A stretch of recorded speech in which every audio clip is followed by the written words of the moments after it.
નર્મદાના તિલકવાડા અને ગરડેશ્વર તાલુકામાં હત્યા, મારામારી અને અકસ્માતની કુલ 5 ઘટનાઓ નોંધાઈ છે, જેમાં માત્ર 10 રૂપિયા માટે એક વ્યક્તિનું ખૂન કરી નાખવામાં આવ્યું છે. તેમજ લગ્ન કરવા નીકળેલા વરરાજાને વરઘોડામાં પથ્થરો મારવાની બાબતને લઈને થયેલી બબાલમાં 2 યુવાનોના માથા ફૂટ્યા છે. તેમજ તિલકવાડાના ટાંકા ગામે જમવા બેસેલા પરિવારના આંગણામાં આવી ગાળો બોલતા થયેલી મારામારીમાં એક મહિલા સહિત 4 લોકો સામે તિલકવાડા પોલીસે ફરિયાદ નોંધી છે. તેમજ ગરડેશ્વરની નાની રાવલ 3 રસ્તા પાસે સર્જાયેલા અકસ્માતમાં એક મહિલાનું મોત થયું છે.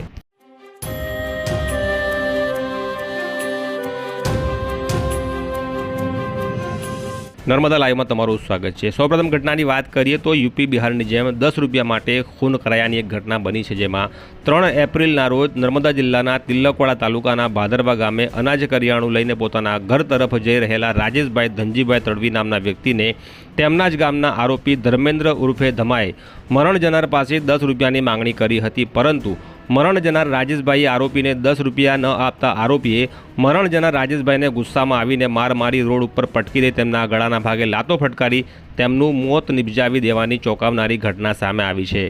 આ ઘટના જોઈને આસપાસના લોકો દોડી આવતા આરોપી ભાગી છૂટ્યો હતો. ત્યારે ઘટનાની જાણ થતાં દોડી આવેલી તિલકવાડા પોલીસે આરોપીને ગણતરીની મિનિટોમાં ઝડપી પાડ્યો હતો. આમ તો 10 રૂપિયા જેવી નજીવી બાબતે ખૂન કરી દેવાની ઘટનાઓ યુપી બિહાર જેવા ગરીબ રાજ્યોમાં બનતી હોય છે, પરંતુ ગુજરાતના નર્મદામાં આ પ્રકારની ઘટનાએ સૌને ચોંકાવ્યા છે. હાલ તો આરોપી પોલીસની પકડમાં છે, પણ હત્યા કેમ કરી એનું સાચું કારણ પોલીસ તપાસમાં બહાર આવે તેમ છે. ત્યારે તિલકવાડા તાલુકામાં થયેલી મારામારીની બીજી ઘટનામાં વાત કરીએ તો ટાંકા ગામે ફરિયાદી મનોજભાઈ સુરેશભાઈ બારિયા પોતાના પરિવાર સાથે ઘરમાં જમવા બેઠા હતા. તે દરમિયાન આરોપી હર્ષદભાઈ કાંતિભાઈ બારિયા નશો કરીને તેમના ઘર સામે આવ્યા હતા અને આ કામના ફરિયાદી અને તેમના પરિવારજનોને ગંદી ગાળો ભાંડી બોલાચાલી કરી હતી.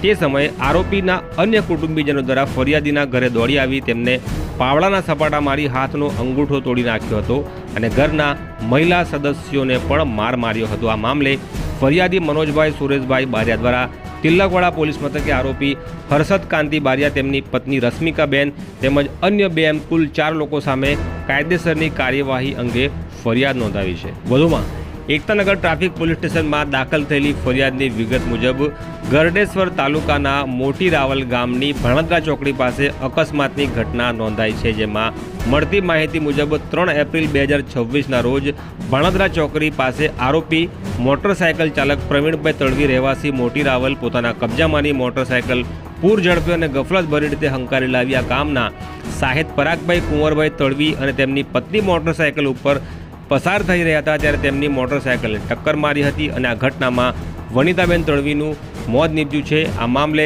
સુરેશભાઈ તડવી દ્વારા એકતાનગર પોલીસ મથકે આરોપી સામે કાયદેસરની કાર્યવાહી અંગેની ફરિયાદ નોંધાવવામાં આવી છે. વધુ સમાચારમાં વાત કરીએ તો એકતાનગર પોલીસ મથકે મારામારીની 2 ફરિયાદો નોંધાઈ છે. પ્રથમ ફરિયાદમાં ફરિયાદી સાગર વિક્રમ તડવી રહેવાસી નવી વસાહત ગાળકોઈ દ્વારા ફરિયાદ આપવામાં આવી છે કે તેમના ફળિયામાં લગ્નની જાન આવી હતી અને જાનમાં તેઓ નાચવા ગયા હતા. તે વખતે આરોપી યશ ઉર્ફે લકી સંજય તડવી રહેવાસી વસંતપુરા દ્વારા તેમની સાથે ગાળાગાળી કરી હતી અને તેના હાથમાં રહેલું પંચ જેવું સાધન તેના માથામાં મારી દેતા થયેલી ઈજાને કારણે તેમને માથામાં 5 ટાંકા આવ્યા હતા અને આ ઝઘડામાં છોડાવવા પડેલા અન્ય એક ઈસમને પણ તેમણે લોખંડના પંચ દ્વારા માથામાં ફટકો મારતા તેને પણ 5 ટાંકા આવ્યા હતા.